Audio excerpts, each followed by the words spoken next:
Todos já escreveram? Sim? Bem, só queria avisar duas coisas antes de começar. Primeiramente, ah, o que eu vou falar aqui, na verdade, vai ser um grande panorama de todos os argumentos da ressurreição, tá? Porque não tem como entrar em detalhes em cada um, porque são muitos, né? E são, tipo, praticamente cada parágrafo do texto que eu usei como base é uma tese de doutorado, né? Então, cada linha ali praticamente é muito importante. Então, não tem como entrar em todos os detalhes de forma bem aprofundada, assim. E uma outra coisa que eu quero pedir desculpas é que eu vou ler bastante, assim, sabe? Então, não fiquem muito bravos comigo por eu ler, mas é que é necessário, porque é muita coisa, não tem como... não tinha como decorar tudo, assim, que era muito conteúdo mesmo. Bem, nosso assunto é a ressurreição de Cristo, né? Esse é praticamente o assunto mais importante da cristandade. Geralmente a gente acaba lembrando muito na Páscoa, né? A Páscoa é um evento talvez mais importante para nós do que o Natal, apesar do mundo comemorar muito mais o Natal, para nós a Páscoa é mais importante. Geralmente as pessoas aceitam pela fé isso, né? Se eu falar para um irmão que Jesus ressuscitou, geralmente ele aceita pela fé, né? O Espírito Santo converte e tal, e a pessoa aceita pela fé isso. Só que existe um antigo credo romano, que é o nosso credo dos apóstolos, na verdade um pouco mais antigo ainda que o credo dos apóstolos, que é o credo romano, né, que tem aquele trecho: sofreu sob Pôncio Pilatos, foi crucificado, morreu, foi enterrado, desceu ao inferno, levantou-se novamente dos mortos no terceiro dia. E o nosso texto áureo, para quem quiser deixar aberto aí já desde o começo, é 1 Coríntios 15, tá? Ali desde o começo já começa o ponto mais importante do que eu vou falar hoje aqui. E dentre esses versículos do 15, né, o 14 talvez seja o mais impactante. Se Cristo não ressuscitou, é inútil a nossa pregação, como também é inútil a fé que vocês têm. Ou seja, se Jesus não ressuscitou, é vã a nossa fé. Não tem como nós sermos cristãos só por alguma convenção, por alguma moral que a gente aprendeu em algum canto ali do Evangelho, mas se a gente não crê que Cristo ressuscitou, a nossa fé é vã. Porém, nem todos aceitam a ressurreição como um fato. E tem pesquisas que dizem que até pastores não creem nisso. Tem pastores que pregam e tal, são de igrejas cristãs e não creem na ressurreição como um fato histórico, né? A gente vai ver isso conforme a gente vai passando aqui os assuntos, tá? Então, será que a tradição seria suficiente? Aliás, a tradição, os evangelhos e os documentos são suficientes para provar a veracidade dessa afirmação? De que Jesus ressuscitou dos mortos? Pode passar o...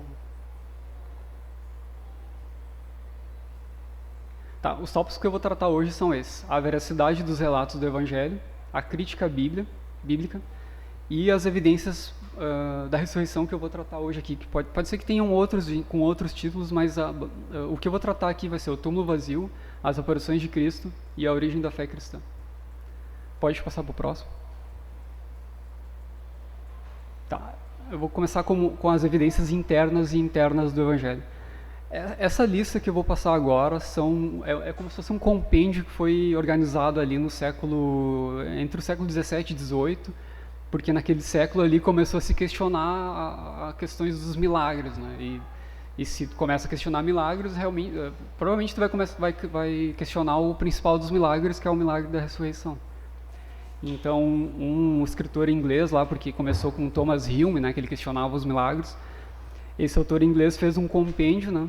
E esse compêndio tem essas evidências internas e externas, e ele simplesmente reuniu todos os argumentos e organizou ali, concatenou, né?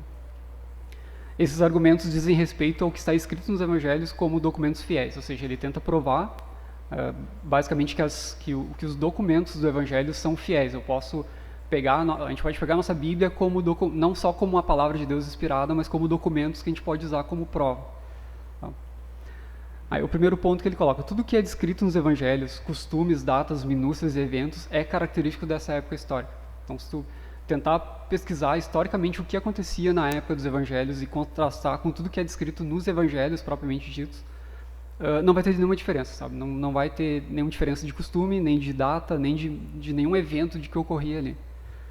Um outro ponto que ele coloca: não há tentativa de harmonização dos evangelhos, nem supressão de discrepâncias. O que ele quer dizer com isso? Os evangelhos não foram harmonizados de uma forma assim a te convencer de certa coisa. Na verdade, o relato ele é corrido numa forma sequencial, de forma simples principalmente, né? E não tem nenhuma harmonização ali, nenhum enfeite, nenhuma firula, né, que a gente pode dizer. E ao mesmo tempo também não suprime discrepâncias, né? Alguns evangelhos têm alguns detalhes que outros não têm, mas esses detalhes, a gente vai ver conforme vai passando aqui, eles não são suficientes para que a gente diga, esse relato está inválido. Não, são detalhes que não influenciam no objetivo do relato, sabe? E isso agora a gente já pode deduzir por nós mesmos que geralmente quando a gente vai dar um relato de alguma coisa de que aconteceu algum tempo atrás, os detalhes não são totalmente iguais, mas o foco continua sendo o mesmo. Um outro ponto que ele levanta. Pelo relato condizer com a escrita dos autores geralmente aceitos, o estilo de cada autor combina com o que sabemos sobre eles, né? A gente sabe alguns detalhes sobre Pedro, quando Pedro fala ali em uma das cartas, claro, brevemente, a característica pessoal dele não foge do que ele escreve ali, entendeu? A gente pode ter uma noção disso naquela série The Chosen, né? Quando eles pegam um personagem ali, tipo Mateus, por exemplo, que tem todos aqueles trejeitos deles ali. A gente espera que um personagem que é descrito como daquela forma em outro evangelho escreva daquela forma que ele escreveu, né? Um outro ponto. Os relatos das limitações humanas de Jesus e das falhas de seus discípulos contam a favor da exatidão do evangelho. Pense, se eu fosse escrever um evangelho aqui da minha cabeça, provavelmente eu iria colocar, né, como se Jesus escolhesse os melhores fizeram uma coisa surpreendente ali, e além do mais, o Messias que eu iria descrever não seria alguém que tivesse limitações humanas, sabe? E Jesus tinha essas limitações. Então, o relato como Jesus era e como os discípulos eram, com todas as falhas que eles tinham, aponta para uma veracidade do evangelho. Um exemplo, só um exemplo de toda essa... A carta de Gálatas foi provavelmente escrita em 48 depois de Cristo, tá? Ou seja, um pouco depois ali, uns 15 anos de quando Jesus morreu, né? Ou seja, é muito pouco, sabe? Acho que, se não me engano, o Rodrigo comentou alguma coisa sobre a questão da documentação, né? Que os documentos do Evangelho são muito próximos da data que ocorreram, né? E se a gente comparar com Aristóteles, com todos os escritos mais conhecidos da Antiguidade, e comparar com a proximidade desses documentos aqui, considerando, né, a Carta de Gálatas como um documento histórico, comparar com o que é descrito ali por 15 anos é muito pouco, na verdade. E na Carta de Gálatas, né, no primeiro versículo, Paulo fala assim: Paulo, apóstolo, não da parte dos homens, nem por intermédio de qualquer ser humano, mas por Jesus Cristo e por Deus Pai, que o ressuscitou dos mortos. Tá, agora pode passar para o próximo. Não, é assim mesmo, é as externas, né? A sequência de citações dos evangelhos em cadeia desde os primeiros pais da igreja é maior do que qualquer outra obra da antiguidade. Ou seja, nenhuma outra obra da antiguidade foi tão citada, tão comentada como o evangelho. E isso prova não só uma atenção especial que se tem sobre esse texto, simplesmente analisando como se fosse um texto, né? Mas também isso aponta para a veracidade também do evangelho, né? Por conta dessa tensão e desse volume também grande, né? A Bíblia é citada como detentora de autoridade e única, por Teófilo, Orígenes, Hipólito, etc. A Bíblia foi compilada muito cedo, tendo sido citada por Inácio como Evangelhos e Apóstolos, ou seja, o Novo Testamento não era Inácio ali, que era muito próximo dos... O Inácio, que é considerado um dos primeiros pais, né, que são aqueles que provavelmente ou tiveram contato com os apóstolos ou tiveram contato com alguém que teve contato, sabe, um contato muito próximo. Eles chamavam geralmente o Novo Testamento de Evangelhos e Apóstolos, né?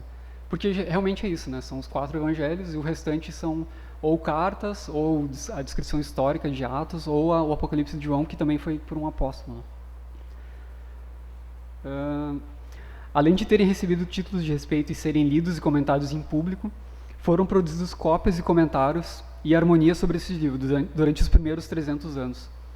Ou seja, durante os primeiros 300 anos, esse Novo Testamento foi o compêndio que gerou mais comentários diferente de apócrifos e espúrios, por exemplo. Tanto hereges quanto opositores consideravam os textos do Novo Testamento, alguns distorcendo o significado, outros a racionalidade. Ou seja, Se a gente pegar simplesmente os hereges, ou aqueles que questionavam a doutrina da ortodoxia, ou os racionalistas, aqui tem os exemplos dos valentianos, que seriam os hereges mais antigos, e Celso, que seria um racionalista mais antigo. Quando eles questionam o evangelho, eles não questionam os textos, né? Eles questionam o entendimento que está no texto, mas quando eles por não questionar o texto em si, eles estão se referindo ao texto como um texto original, ou seja, esse texto é assim, então isso aconteceu. Então, isso também conta a favor como para a veracidade da escritura. Né? Pode passar para o próximo. Bem, a pureza, agora eu vou falar sobre a pureza e o crédito do evangelho. A originalidade, tá? Como a mensagem deveria ser espalhada com rapidez, foram feitas várias cópias, tornando o texto mais fiel, o que também responde à quantidade de cópias sem precedente e sem grandes variações de texto. Isso é comprovado, né? Eu acho que o Rodrigo deve ter comentado isso também sobre a questão da grande quantidade de cópias, né? Por causa que isso denota um pouco, isso acaba provando também um pouco a questão da origem do cristianismo, né? Essa mensagem deveria ser divulgada com a maior rapidez, por causa que era algo, ou seja, isso induz que era algo muito importante, pelo fato deles terem feito muitas cópias.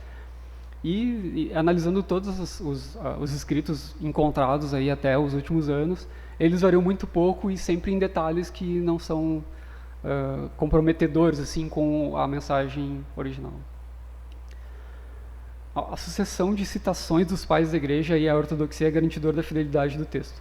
Ou seja, isso ainda é uma coisa mais interessante.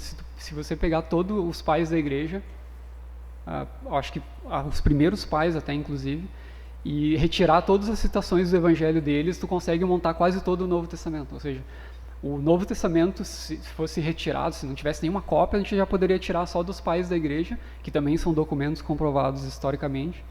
A gente poderia retirar o Novo Testamento dos pais da igreja.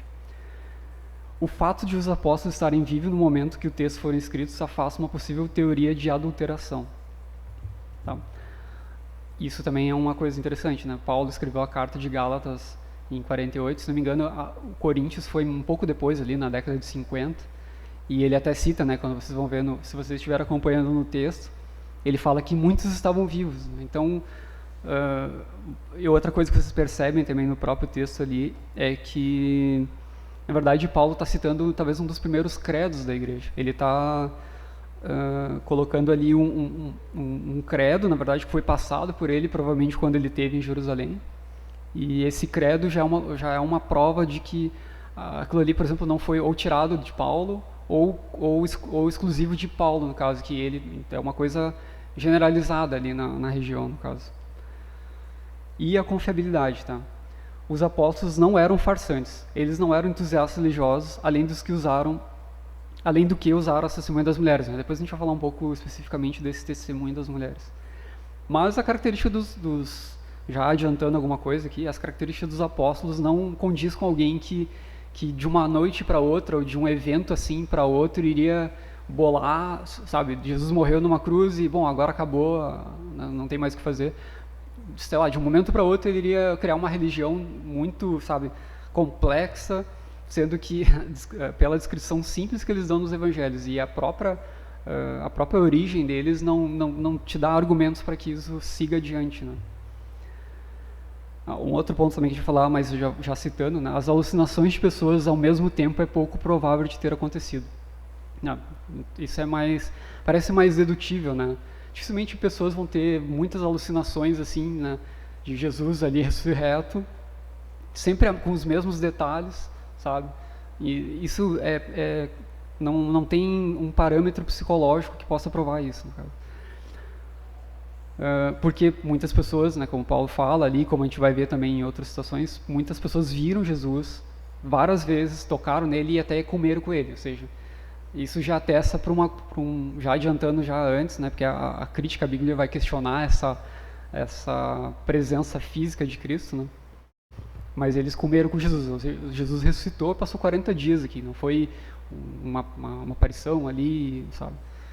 Além disso, ninguém soube onde ficou o corpo. As autoridades judaicas seriam as primeiras a acabar com a questão, ou procurando o corpo ou acusando os apóstolos de roubo. Ou seja, seria difícil que, de novo, né, os pescadores, aqueles caras, aquelas, sabe, pessoas que não tinham nenhuma relevância na classe social judaica, simplesmente se eles criassem qualquer coisa que talvez subisse um pouco na escala da intelectualidade, com certeza as autoridades judaicas iriam dar um jeito nisso, né? Seriam as primeiras, né? Sem contar os romanos que, né, queriam suprimir qualquer outro tipo de rebelião ali, como já tinha acontecido anteriormente. A sinceridade dos apóstolos diante do eminente sofrimento é um retrato poderoso da confiabilidade de seus relatos. Ou seja, eles viram Jesus ressurreto e não tinha outra alternativa senão ser sincero e falar isso, sabe? E a gente vai ver que ninguém sofreria tamanha perseguição e tortura por algo que teria forjado de uma hora para outra. Dificilmente tu iria levar isso adiante sabendo que iria causar, já sabendo como era a situação dessas pessoas, né? Por coisas simples, agora começa.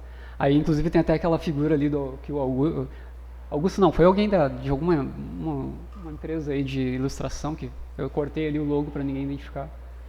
Mas ali a ideia do livro, né, que está no livro que a gente usou como base, é essa, que eles iriam se reunir e falar, olha, vamos criar uma história aqui que provavelmente, né, vamos esconder o corpo e vamos criar uma história que provavelmente vai levar a gente e a nossa família e todo mundo que a gente ama vai levar a ser perseguido e morto. E é isso aí. Então, ou seja, não tem muita lógica essa. A falta de apoio era restrita. Pagãos, judeus e romanos não tinham nada a ganhar com a ressurreição de Jesus. De modo que os primeiros cristãos eram torturados e mortos não por um benefício terreno ou de uma religião inovadora. Ou seja, se partisse de pagãos, de judeus e de romanos, na verdade, o próprio conceito já afasta eles de serem criadores de tal doutrina, assim, que seria o cristianismo. Um outro detalhe também, que não é do livro do Craig, é do Swinburne, a imprevisibilidade da ressurreição também é algo que aponta para a veracidade, para a confiabilidade, no caso. Nenhum dos relatos dos discípulos aponta que alguém esperava pela ressurreição. E o fato foi tão importante que eles passaram da dúvida para a convicção, que não conheciam o medo das consequências, né? A gente sabe que em nenhum ponto ali a gente percebe convicção de que Jesus iria ressuscitar.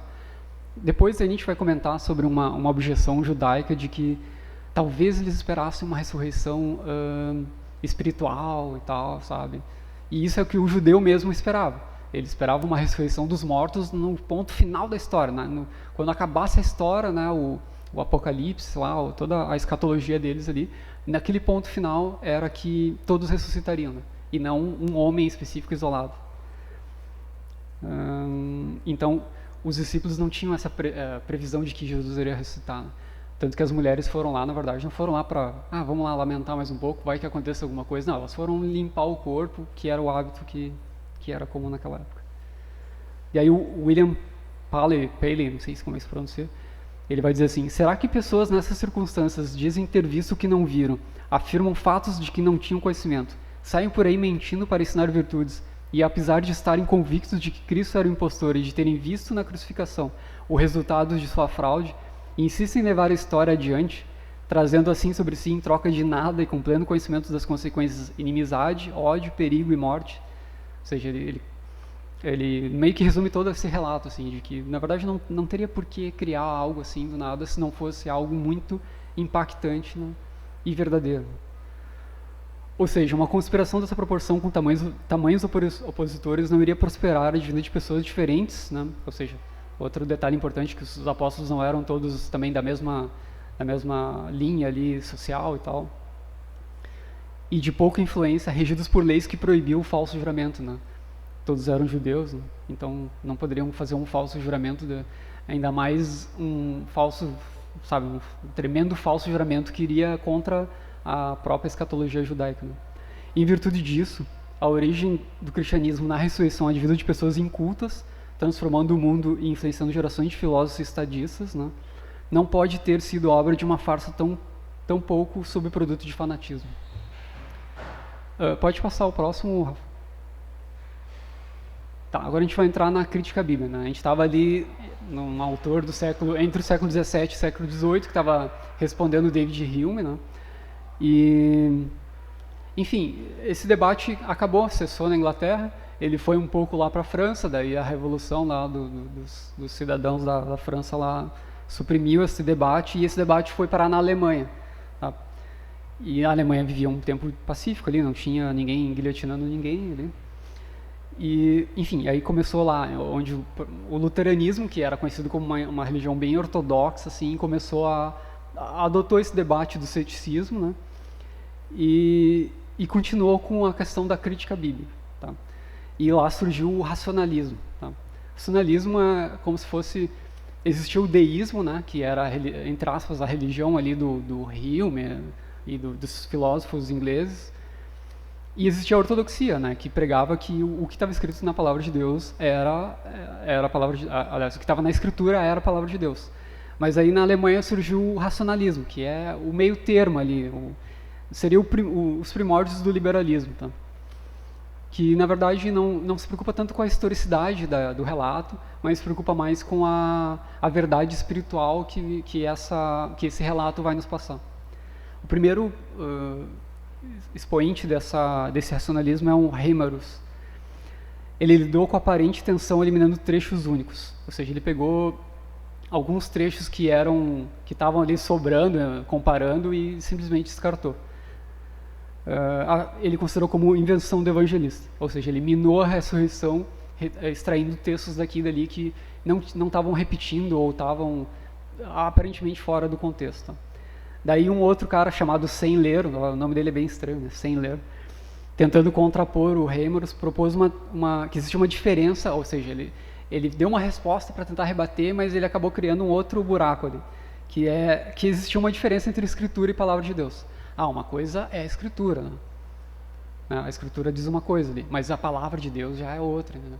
Ou seja, eles não estavam considerando o fator histórico já mais como importante, estavam tentando já estavam caminhando para a questão do que a mensagem queria passar, e não da historicidade do que estava escrito.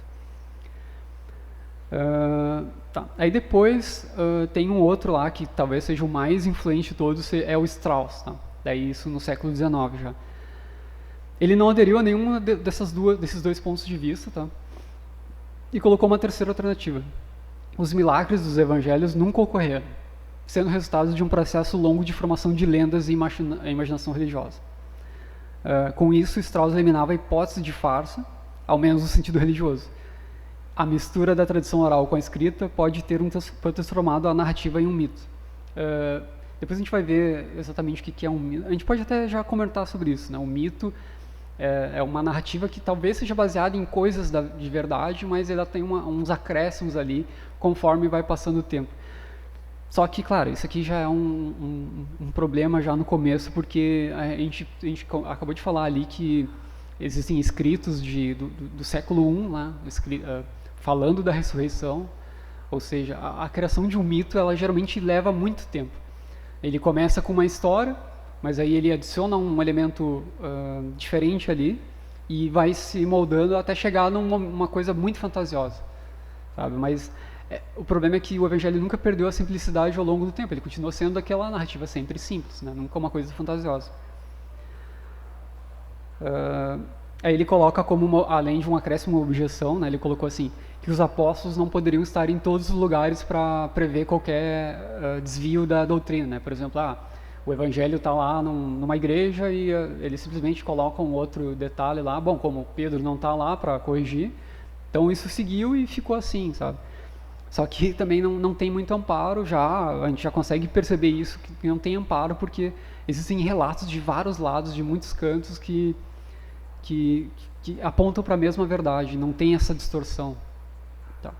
Um ponto bastante aceito para Strauss estava na aparição de Jesus a Paulo, que ele julgou ser espiritualmente, ou seja, ele praticamente partiu da experiência de Paulo como sendo já uma aparição. Jesus apareceu a Paulo ali, então isso aí é um indicativo de que Jesus está aparecendo espiritualmente ali, né? Então na verdade ele não está ali, ele não ressuscitou, né? Ou é só o espírito ali. E alguns autores ali depois falam também da questão de que, na verdade, eles comparam com algumas coisas do Antigo Testamento, né? Como Enoque, como Elias, que subiram, simplesmente foram transladados, né? Mas depois a gente comenta. Tá. Bem, depois de todo esse subjetivismo, né, a gente entra no século XX já com a teoria liberal bem fundamentada ali. E aí surgiram duas escolas, tá? A escola da teologia dialética, que o Karl Barth era o que defendia, né? Ele defendia a doutrina da ressurreição, mas não historicamente. Ou seja, a ressurreição ocorreu, mas não historicamente. Já a teologia existencial do Bultmann, ele defendia a ressurreição, ele explicava de um jeito assim que, não tem como ter ressurreição de um corpo corruptível, né? Que era o corpo de Jesus ali e tal. Ele considerava que essa ressurreição de um corpo não faz sentido. O que faz sentido é a mensagem da cruz, né? Que a gente aceita pela fé. Ou seja, ele vai um pouquinho mais longe na questão da ressurreição, ou seja, ele não acredita muito na ressurreição, na verdade. Ele acredita mais na mensagem da cruz, que é aceita pela fé. Tá, então, depois de toda essa baboseira aqui, né, tipo, era óbvio que iria surgir um movimento para acabar com essas besteiras aqui. E isso surgiu até com alunos de Bultmann, né? Teve um aluno, eu até esqueci de colocar o nome dele aqui, mas ele foi um aluno de Bultmann e eu provavelmente teve aulas com ele e deve ter ficado apavorado, né, com esse tipo de abordagem e tal. Isso aqui sempre lembrando, isso aqui é tudo um resumo, tá? Porque é bem mais específico esses dados. E ele deu início a um renascimento da historicidade. Foram começar de novo a examinar a historicidade com mais afinco para tentar acabar com essa questão do liberalismo e dessa falsa ideia de que Jesus não ressuscitou. Que foi só alguma coisa que evoluiu ali e virou essa ideia da ressurreição. Esse movimento se iniciou na Alemanha, ou seja, fez o caminho contrário, né? Começou na Inglaterra e foi para a Alemanha. Agora, na Alemanha começou o movimento da historicidade e ela voltou e foi para a França e voltou para a Inglaterra, no caso. E, bem, tem vários autores aqui, inclusive. Tem até um judeu, né? O sobrenome dele, Lapide, é bem engraçado também, né? E ele, por exemplo, é um judeu, um cara muito, muito influente que acredita na historicidade da ressurreição de Cristo. Acho que eu não coloquei a pesquisa aqui, mas hoje em dia 75% de todos os especialistas do Novo Testamento acreditam na historicidade da ressurreição. Aí eu até tava pensando, mas o cara vai estudar o Novo Testamento e não crê nisso, sabe? É meio estranho, né? Mas é que eu tentei fazer um paralelo sobre isso com a questão de algumas pessoas fazem medicina, claro, pela questão da medicina, que é uma atividade nobre e tal, mas tem gente que faz também por status, né? Ser médico é um certo status, assim. E ser estudioso no Novo Testamento também, de certa forma, é um status, porque tu vai ter um público gigantesco. E obviamente os ateus devem pensar isso também antes de fazer o Novo Testamento, principalmente nessa era pós-moderna, né, que a gente enxerga o Evangelho como sendo algo é interessante, sabe, a história da Bíblia e tal, vou fazer lá, porque é uma coisa bem interessante e tal. E eles estudam, são especialistas no Novo Testamento e fazem simplesmente por achar interessante, né? Então, mas é um número alto até, 75% de pessoas acreditam na historicidade de Jesus, né? Bem, a partir daqui, eu estou usando esse livro aqui do Craig, né, da Apologética Contemporânea, mas o Craig ele subusa um outro livro, né, que é A Ressurreição do Filho de Deus, que é do autor N.T. Wright, em vários pontos ali, tá? Ele pega aquela obra maciça lá e ele faz como se fosse um convite à hipótese da ressurreição, né? Ele pega alguém que tem uma cosmovisão naturalista de que o corpo humano não pode voltar a viver, tá? Ele convida esse sujeito a analisar, analisa aqui comigo então os fatos, tal. E essa é basicamente o resumo daquele baita de um calhamaço de 1000 páginas. Né? Tá, daí agora entra alguns argumentos da historicidade moderna. Alguns já começam a lidar com algumas hipóteses, eles aceitam algumas, mas eles continuam tendo alguns problemas em outras. Né? O Ehrman define que o escritorador não tem acesso ao sobrenatural, mas esquece que as demais ciências interferem para objetivos semelhantes. Né? Ou seja, aqui no caso o Craig, né, provavelmente já baseado no trabalho dele mesmo, não do N.T. Wright, ele trabalha na questão da inferência, né? A gente infere pelos dados que a gente tem que Jesus ressuscitou. Tá? Assim como o físico também, ele infere que existe o quark, né? Que é uma partícula tão minúscula que a gente não consegue ver. Tá? Não tem como, não existe um equipamento de laboratório que consiga analisar assim como as cordas, a teoria das cordas, né? De que o universo ele tem um formato ali e tal. Não tem como ver, sabe? Então, se um físico chegar para ti, olha, a gente infere conforme dados e papapá. Não, mas eu não acredito em ti. Tu tá, né? Me prova aqui, me prova. Ele vai ter que te mostrar toda. Então, e a questão da paleontologia também, os próprios dinossauros também a gente infere que eram dinossauros por causa do. E eu não estou dizendo que não existem essas coisas, não. Elas são fatos, né? A ciência prova, mas a ciência também trabalha para provar a veracidade do evangelho pelas evidências. Isso que o Wright também tenta fazer. Então pega tua visão naturalista e vem analisar comigo os fatos da ressurreição.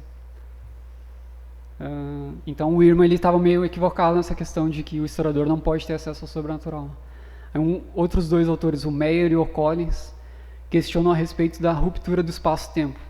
Eles acham que tem alguma coisa, houve uma ruptura ali do espaço-tempo quando Jesus ressuscitou. Só que não faz muito sentido isso. E o N.T. Wright ele fala que, na verdade, a restauração da vida ocorreu no próprio espaço-tempo. Não foi uma ruptura do espaço-tempo ali que foge da nossa compreensão.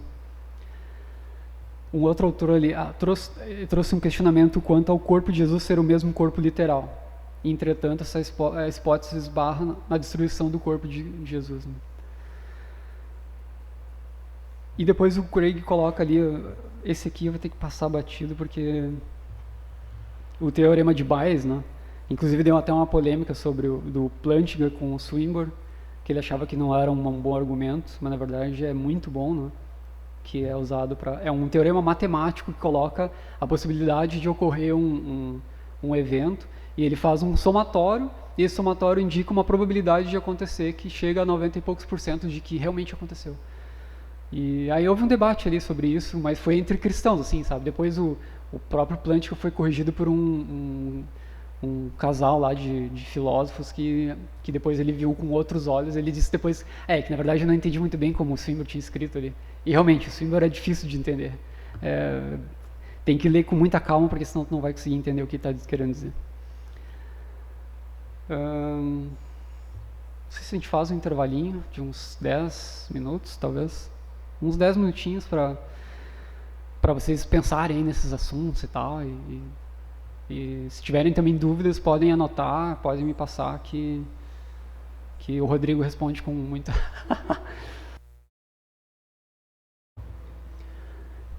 Alô, teste? Tá. Vamos reiniciar então, porque tem bastante coisa. Bem, a primeira evidência ali, o primeiro fato que a gente vai analisar, na verdade os 3 fatos que a gente vai analisar é o túmulo vazio, as aparições e a origem da igreja. Pode passar, Rafa. Primeiro, então, a gente vai analisar o fato do túmulo vazio, como um fato, na verdade, né? O primeiro ponto, a credibilidade histórica do relato do sepultamento confirma o túmulo vazio. Ou seja, primeiro a gente precisa saber que teve realmente um sepultamento, né, para confirmar que, de fato, o túmulo estava vazio depois. Né? O primeiro detalhe, o detalhe de José de Arimateia é um registro de Marcos que provavelmente 7 anos após o acontecido. Ou seja, o relato de que José de Arimateia, né, que é aquele membro do Sinédrio, que tinham certas posses ali, fez o sepultamento, é de 7 anos depois do acontecido. Paulo pode ter recebido esse relato do 1 Coríntios 15, que a gente está como texto base, no ano de 36 depois de Cristo.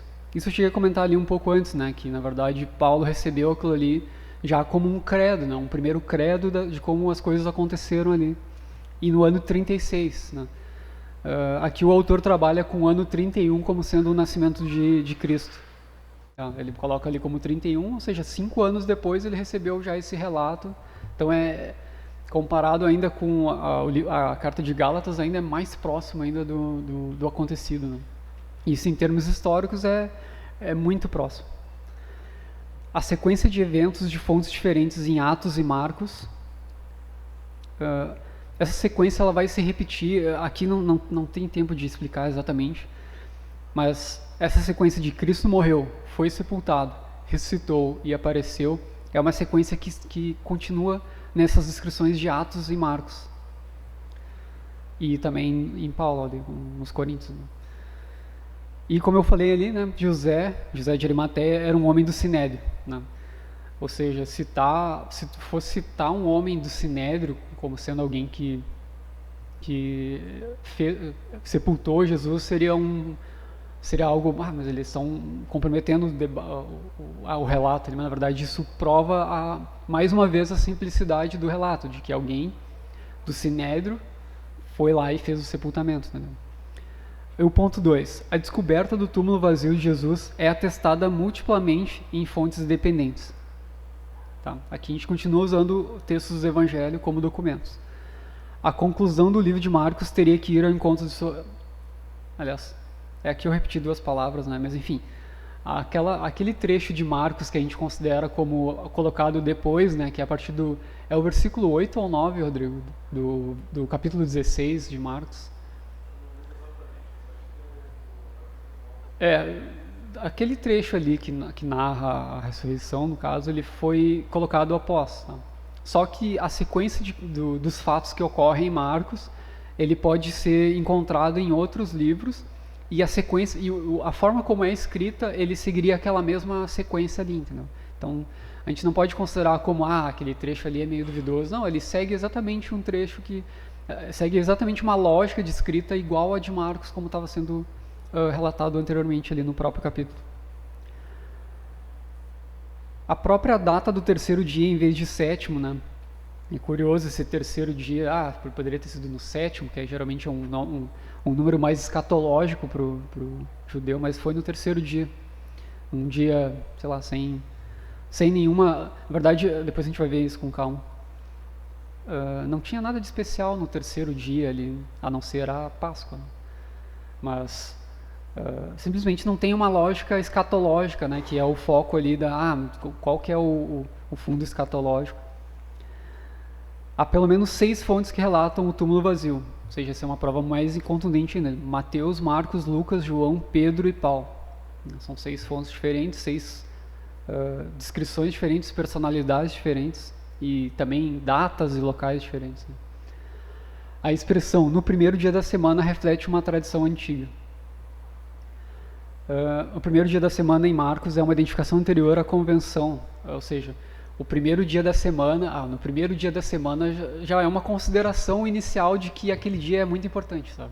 O primeiro dia da semana, porque não existia ainda essa convenção de que domingo era o primeiro dia da semana. Isso foi uma convenção posterior. Na verdade, o fato dele dizer que o primeiro dia da semana foi que Jesus citou, ele já estava considerando o domingo como sendo o primeiro dia da semana, porque para nós é o dia mais importante do... O quarto ponto, a história de Marcos é simples e lhe falta o desenvolvimento de uma lenda. Querem ver? Abram aí, se alguém puder, abram o Evangelho de Pedro aí, se alguém puder abrir. Se não podem abrir porque não está na Bíblia. Vocês já devem ter visto aí as figuras que eu coloco ali da ressurreição, são meio fantasiosas, né? Geralmente não são muito realísticas, sabe? Elas são meio glorificadas, assim, e isso não representa bem a ressurreição de fato. Provavelmente eles devem ter colocado alguma coisa que no Evangelho de Pedro, que ele é espúrio, ele é do século II, depois, ele coloca ali como Jesus, né, saindo do túmulo, e tem ali os guardas, e tem o sinédrio, eles estão tudo ali, e Jesus sai e ali quebra as pedras, todo mundo cai, e aí Jesus sai, ele é uma pessoa gigante, inclusive ele relata que a cabeça dele vai até as nuvens, e os anjos estão ali na volta. Então, todo esse relato, todo fantasioso, ele seria um pouquinho complicado de aceitar, sabe? Apesar de que, aliás, na verdade, o próprio Evangelho de Pedro não é aceito não por conta dessa fantasia, mas por conta que ele é de uma época já muito depois, né, do século II, pelo menos 100 anos depois. Mas, por outro lado, Marcos é bem simples, né? Um relato bem simples. Jesus, ou seja, não tem invenções ali para tornar a história mais fantasiosa do que ela é. Simplesmente Jesus ressuscitou. Bastava passar essa verdade e ela era suficiente. O quinto ponto, o túmulo provavelmente foi encontrado vazio pelas mulheres. Tá, aqui vem o ponto da questão das mulheres, né, como um argumento. Para quem não sabe, as mulheres não tinham um testemunho válido naquela época, né? Inclusive, só para contextualizar, ó, existem algumas citações de textos judeus que relatam a condição da mulher assim, ó. O Sotá, o 19a, dizia assim: é melhor deixar que as palavras da lei se queimem do que entregá-las a uma mulher. O Kiddushin 82b diz assim: feliz é aquele cujos filhos são homens, e infeliz é aquele que só tem filhas. E uma oração que eles faziam naquela época ainda, uma oração diária dos judeus, que é o Berachos 60b: bendito és tu, Senhor nosso Deus, Rei do Universo, que não me criaste mulher. Ou seja, só por esses textos já percebe que a mulher era inferiorizada, ela não tinha um status social como o do homem, né? A opinião dela não valia e não podia valer como um juramento. Mas está dizendo que duas mulheres, né, ou as três Marias, né, foram lá no túmulo e encontraram ele vazio. Então citar isso, por exemplo, poderia ser, isso aqui na verdade é a teoria do que eles chamam de teoria do embaraço, não dá para entrar muito em detalhe também, porque senão vai ficar muito tarde, mas seria o constrangimento, sabe, dizer que uma mulher encontrou, mas é a verdade, sabe, tipo, elas encontraram e isso foi colocado no Evangelho. Então, enfim, tem uns desdobramentos disso aí, mas não dá para entrar em detalhes aqui.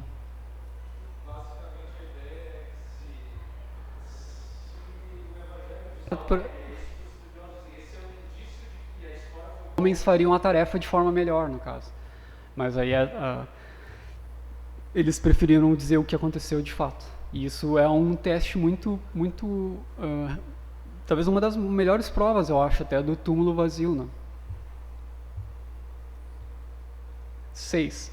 A mais antiga polêmica dos judeus pressupõe o túmulo vazio. Quando Mateus, né, eu não lembro exatamente o capítulo, mas ele fala ali do relato do suborno pelos guardas, pelos judeus, para que dissesse que os discípulos vieram de noite e roubaram o túmulo. É uma polêmica judaica, né? Os judeus inventaram essa história de que os discípulos foram lá e roubaram de noite e tal. Só que esse relato no livro de Mateus, a descrição como ele está feita ali, parece levar a entender que realmente era um relato mesmo, sabe? Parece que Mateus falou um relato, não tem nada que diga que aquilo ali foi o próprio Mateus que inventou da cabeça dele.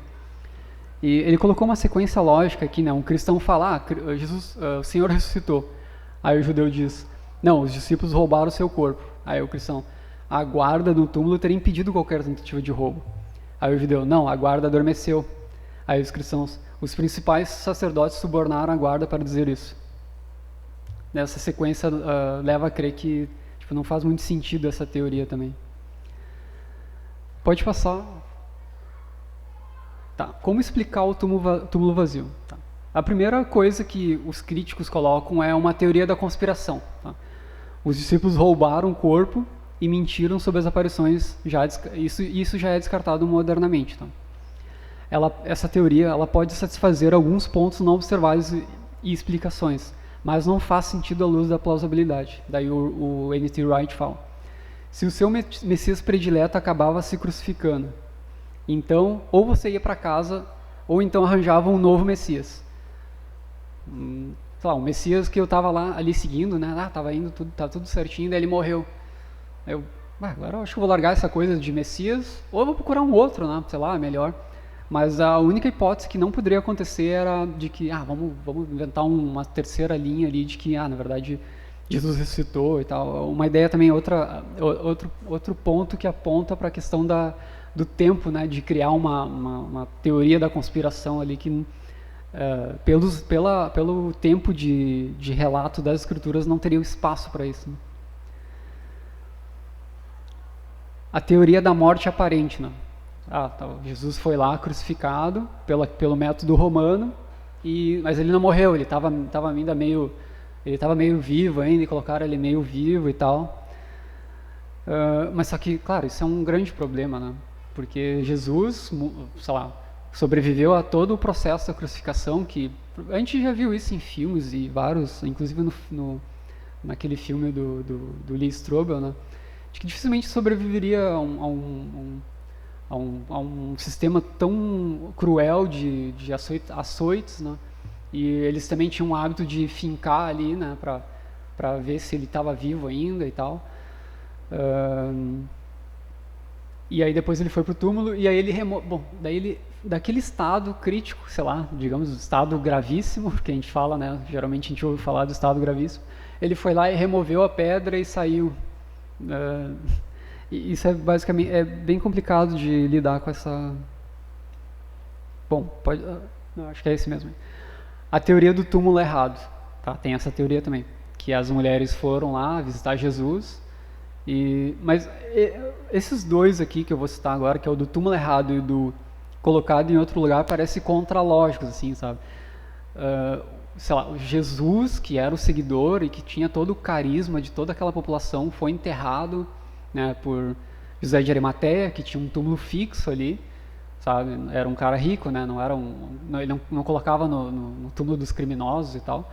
Ele fez tudo certinho e estava tudo organizado ali num túmulo específico. E simplesmente elas erraram de túmulo e foram num túmulo que estava vazio e realmente, daí um coveiro que estava ali, Jesus não está aqui. E aí inventaram uma história de que Jesus tinha... isso é muito pouco provável, não tem embasamento, né? Porque os discípulos também poderiam ter ido conferir para ver, mas tu tem certeza que tu foi no túmulo certo e tal, né? Tanto que eles simplesmente não... depois eles viram Jesus, né? Jesus apareceu para eles, mas num primeiro momento eles iriam questionar, foi no túmulo certo e tal. Não seria algo que tu iria aceitar sem dar uma conferida lá. Então é uma hipótese também meio contraditória, assim, meio contra-intuitiva, né? E a teoria do corpo colocado em outro local. Aí eles usam, aqui no caso o N.T. usa mais, o Craig, eu acho. Isso, o Craig. Ele usa a questão do José de Arimateia, né? Que ele não iria, sei lá, enterrar, fazer todo o procedimento ali naquele horário, colocar num lugar, e aí no sábado ele era, vou aproveitar o sábado aqui, não tem um problema, o sábado era um momento de descanso ali, mas sei lá, em algum momento específico que não era um momento de descanso, ele foi lá e transladou o corpo para um outro lugar. Também é muito contraintuitivo, e é um problema que a lei judaica não permitia também, que fizesse esse tipo de coisa, de tirasse um corpo de um local e colocasse em outro. Não tem amparo na lei judaica, né? E o José de Arimateia não faria uma coisa dessa, né? Porque ele era membro do Sinédrio. Bom, em resumo, conclui-se que o túmulo em que Jesus foi sepultado estava vazio, sem uma explicação natural para tal fato, levando a crer que a ressurreição é a melhor explicação. Pode passar. Agora vamos passar para aparições da ressurreição. Aliás, as aparições após a ressurreição. Bem, a lista de Paulo das testemunhas garantem que tais aparições ocorreram. Tá? Aí eu vou citar aqui os pontos daquela lista ali de 1 Coríntios 15. Né? Primeiro, ele apareceu a Pedro. Né? Paulo estivera com Pedro anteriormente citado em Gálatas para confirmar essa aparição. Provavelmente Paulo conversou com Pedro, ele esteve comigo e tal. Então ele tinha uma fonte confiável para dizer isso. Depois ele disse que ele apareceu aos 12, né?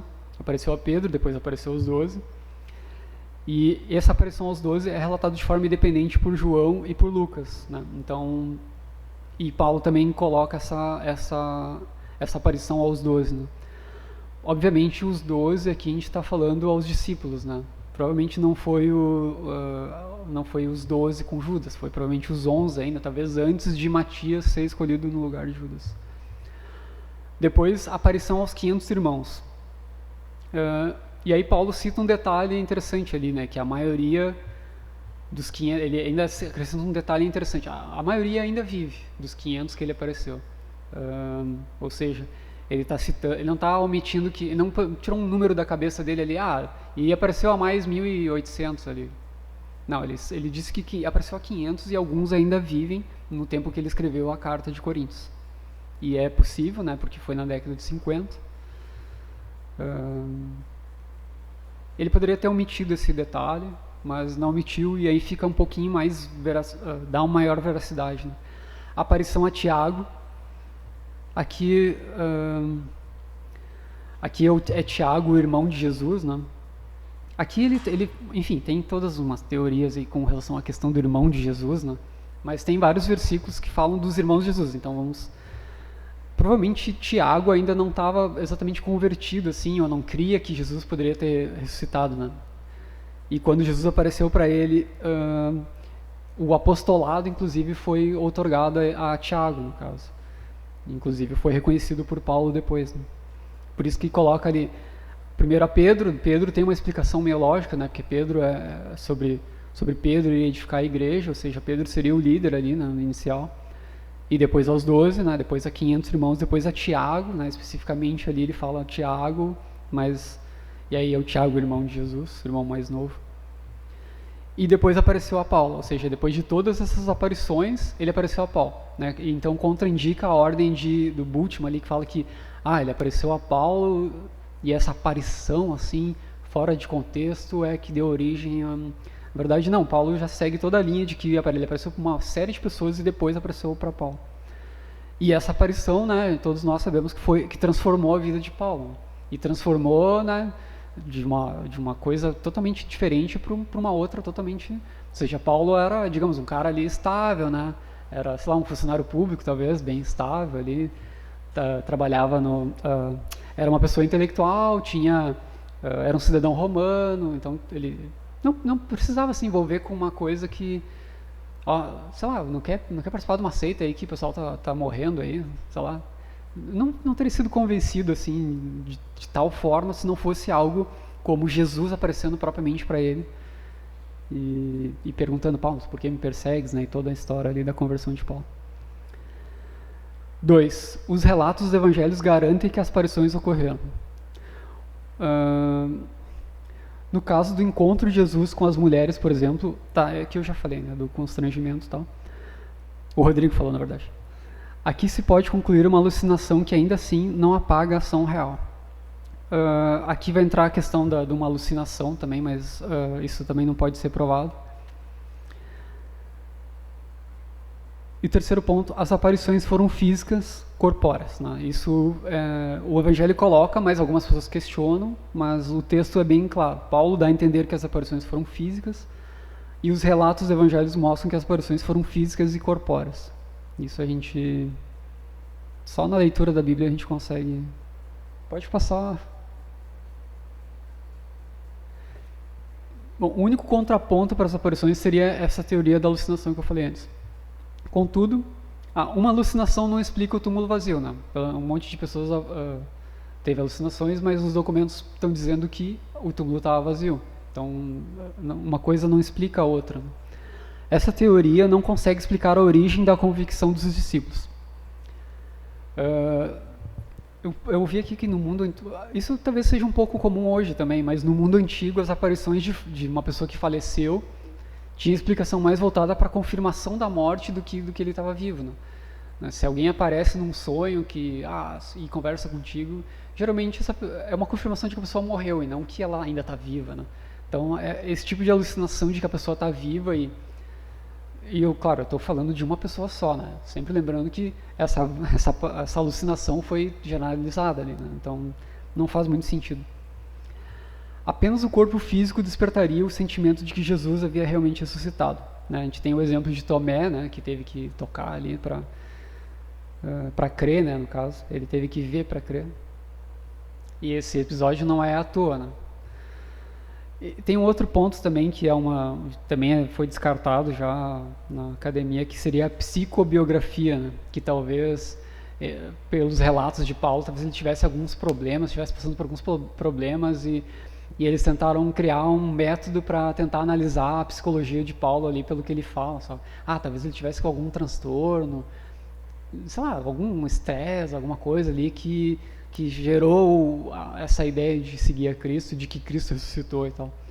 Só que, tipo, não tem como... Na verdade, essa ideia de psicobiografia não faz sentido nem da ponto de vista psicológico. Né? E mais uma vez, a aparição de Jesus ocorreu em diversos locais, a diversas pessoas e muitas vezes. Ou seja, Jesus apareceu em vários lugares. Né? Ele ficou 40 dias aqui, apareceu para toda aquela série de pessoas ali relatado em Coríntios. Né? Então, seria improvável que ele tivesse aparecido na alucinação de uma pessoa específica. Né? Pode passar, Rafa, o próximo. Tá, agora a gente vai falar sobre um argumento... Talvez para mim, assim, é um dos mais interessantes talvez mais impactantes é a origem da fé cristã, né? A origem como religião organizada, né?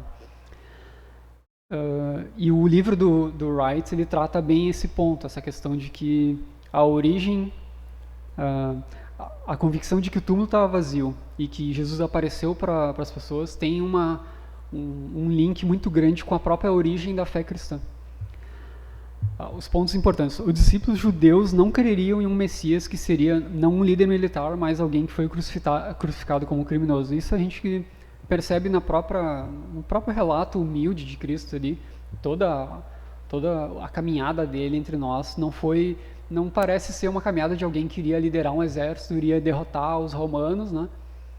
Mas na verdade acontece totalmente o contrário, né? Os romanos, os pagãos ali matam Jesus, né? Então, para um judeu isso seria tipo, acabou, né? Já era, não tem como. A crucificação teria acabado com a fé de uma esperança judaica, vitoriosa militarmente dos discípulos, a não ser o fato de Jesus tivesse derrotado a morte, ou seja, na concepção dos discípulos, que a gente conhece essa concepção por sermos cristãos, Jesus ele derrotou a morte, ou seja, algo que dificilmente imaginaria, e os discípulos compreenderam, né? Os olhos foram abertos e eles entenderam essa questão de que Jesus, na verdade, derrotou a morte, não derrotou um exército aqui ou um exército que está nos dominando aqui, enfim, que seria algo muito material e muito pequeno para a obra de Cristo. A pregação da ressurreição nunca foi um assunto de controvérsia, ou seja, existiram vários debates ali sobre a circuncisão, sobre vários temas na igreja antiga ali que geraram, né? Mas nunca teve um concílio sobre a ressurreição. Será que Jesus ressuscitou? Não, essa nunca foi uma dúvida. Sempre foi uma convicção de todos os cristãos ali na igreja primitiva. Não teve algumas coisas foram questionadas, como a gente comentou ali, alguns hereges comentaram alguma interpretação específica, mas nada assim, será que ele ressuscitou mesmo? Não, isso nunca foi dúvida ali no começo da igreja, né? Isso foi dúvida com os pangaré agora do século XVIII ali. Mas na igreja primitiva não foi, não foi o tema de polêmica. Uma crítica comum era a confusão que os primeiros discípulos poderiam fazer com relação à ressurreição e à ascensão. Isso aqui é uma objeção, no caso, né? De que os discípulos poderiam ter confundido a ascensão de Jesus com a ressurreição. Eles creram que Jesus ascendeu aos céus, né? E aí, na verdade, só que esse problema, tem um problema aqui com o grego, né? Que não tem nenhuma relação no grego de ascensão para ressurreição, não tem nenhum cognato que ligue essas duas palavras. E também tem tu teria que lidar com o túmulo vazio, né? E que ele ascendeu, mas enfim, só que tem vários buracos nessa objeção. A explicação da origem da fé cristã, acho que é o próximo slide. Bom, o que seriam as influências que poderiam influenciar na criação do cristianismo? Bom, não existia cristianismo, né? Então o cristianismo não poderia influenciar na criação do cristianismo, ou na criação da teoria da ressurreição. Não existia um cristianismo ali bem fundamentado. Existia Jesus, que caminhava com seus seguidores, né? E o cristianismo surgiu depois de Pentecostes ali, né? Ele não tinha, existe a religião do cristianismo e tal. Existe o Mateus aqui, eu levei um tiro e na frente de vocês eu ressuscitei aqui. Aí a partir disso, agora a gente tem fé suficiente para crer no mateusismo, né? Seria a religião mas antes disso não existia essa... tanto que, enfim, outra vez eu reforço, ninguém esperava que Jesus fosse ressuscitar. Todo mundo estava, ou os discípulos fugiram, ou as mulheres estavam indo lá para limpar o corpo, mas não estavam indo, não tinha ninguém ali esperando, só por Jesus ressuscitar. Não tinha essa... Não tem influência pagã enfim, daí tem aqueles debates mais modernos, né, de comparar, Jesus é como se fosse uma imitação de um Deus lá, X, Y e Z. Só que também não faz muito sentido, assim, porque são detalhes isolados num tipo de crença que, na verdade, não seguiu adiante, ou seja, morreu, ficou lá para trás. Diferente do cristianismo, que ainda existe, mas, obviamente, isso não é um argumento tão forte. Mas a questão do contexto ali judaico é importante para a gente lidar com isso, né? O cristianismo surgiu de pessoas incultas, né? Bom, antes já, acho que em Ezequiel já tem uma citação de que os judeus eles não tinham nenhum interesse pelo paganismo, eles inclusive abominavam. Então, se os judeus que eram ali praticantes do judaísmo mesmo já aboliam, os pescadores que simplesmente seguiam as regras ali não teriam por que criar algo de um paganismo que eles já abominavam há muitos anos, né? O que poderia ter talvez uma influência judaica, né? Só que daí esbarra na questão que eu já tinha comentado do Messias, né? O Messias seria para eles aquele que iria ressuscitar, sabe? Ele iria não só ressuscitar, mas a história iria acabar ali naquele momento e todo mundo iria ressuscitar, a morte iria acabar e seria o juízo final e tudo ali iria acontecer com aquele Messias. Mas o conceito de Messias que eles esperavam não era o Messias, que não era o próprio Cristo, na verdade, que a gente conhece. Ou seja, eles não achavam que um Messias isolado iria ressuscitar, todos iriam ressuscitar, na verdade. E aí tem aquele debate do translado versus a ressurreição. Isso também é uma objeção moderna, né? De que eles acreditam que Jesus foi levado, assim como Elias, assim como Enoque. Essa teoria tem uma relação com a alucinação, de modo que os discípulos poderiam imaginar que Jesus foi transladado ao reino dos céus estando ao lado de Abraão, por exemplo, pelo fato de que eles não imaginavam a situação da ressurreição. Enfim, isso aí não tem muito amparo, assim, eu já tinha falado disso antes. Pode passar. Bom, como conclusão, primeiro vimos...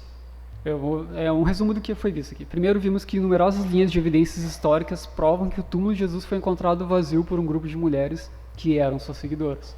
Depois vimos que várias linhas de evidências históricas estabeleceram que, em numerosas ocasiões e diferentes lugares, Jesus apareceu física e corporeamente vivo a várias testemunhas.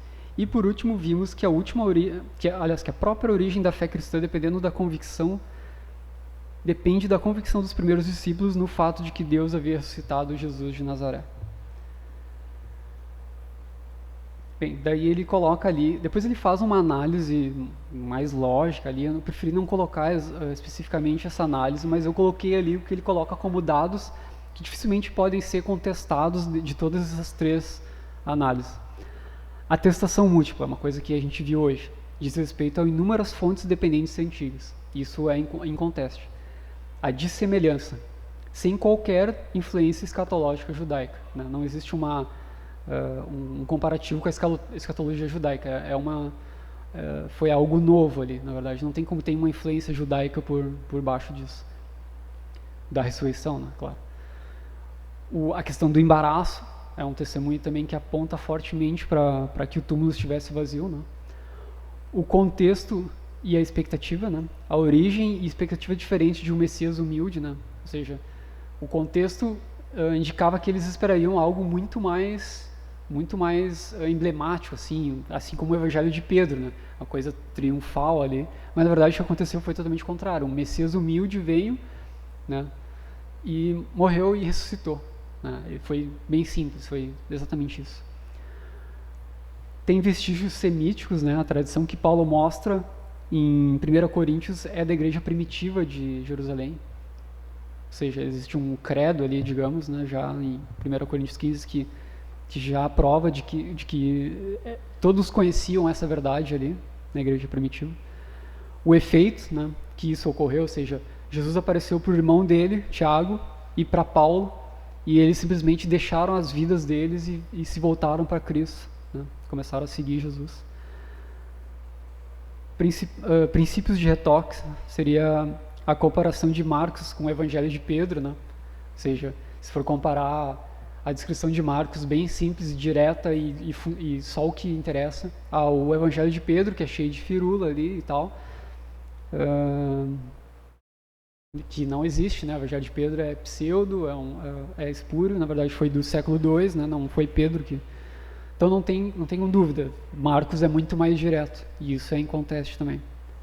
A coerência, né, o próprio fato de haverem 3 fatos independentes, né, esses 3 fatos, o túmulo vazio, as aparições e a origem da igreja. e a congruência histórica, a congruência da prática de sepultamento relatado e práticas judaicas do século I. Ou seja, as práticas judaicas de sepultamento eram aquelas mesmas ali que José de Arimateia fez. Então não tem como fugir do que aconteceu ali. Entendeu? Isso também é em contexto. E aí, como eu falei, ele fez uma análise lógica que ele já tinha feito dos outros autores para provar que não são lógicas, e esse aqui, no caso, ele passa. Aí, por último, ele bota uma conclusão do Pannenberg, que é um professor alemão lá, que ele fez o doutorado com ele lá, e é um especialista nessa área da ressurreição. A ressurreição de Jesus adquire um significado tão decisivo, não simplesmente porque alguém ressuscitou, mas porque esse alguém é Jesus de Nazaré, cuja execução foi instigada pelos judeus sob a acusação de haver ele blasfemado contra Deus. Se esse homem ressuscitou, isso significa claramente que o Deus contra quem ele supostamente havia blasfemado estava lhe dando apoio. Ou seja, Deus estava dando apoio para Jesus, no caso. A ressurreição pode ser entendida somente com a aprovação divina do homem, que os judeus rejeitaram como blasfemador. Ou seja, esse homem que a gente analisa com os nossos olhos, se esse homem ressuscitou, é porque Deus estava ajudando ele. Então ele era o próprio Deus, não podemos ter dúvida disso. Podemos concluir que a ressurreição de Jesus de fato triunfou não como o Messias que os judeus esperavam, mas como aquele que necessitávamos, que nos dá a esperança da vida eterna. Pode passar, acho que... Aí tem a bibliografia que eu usei. Eu queria ter usado mais livros e tentado aprofundar melhor, mas esse Apologética Contemporânea é muito bom, e a ressurreição do Filho de Deus ali é um calhamaço, né? Bastante coisa. E aquele livro do Swinburne também é muito bom, apesar de eu também não ter conseguido colocar mais pontos de vista ali. Mas enfim, era isso. Uma dúvida, algo que queria perguntar? Mas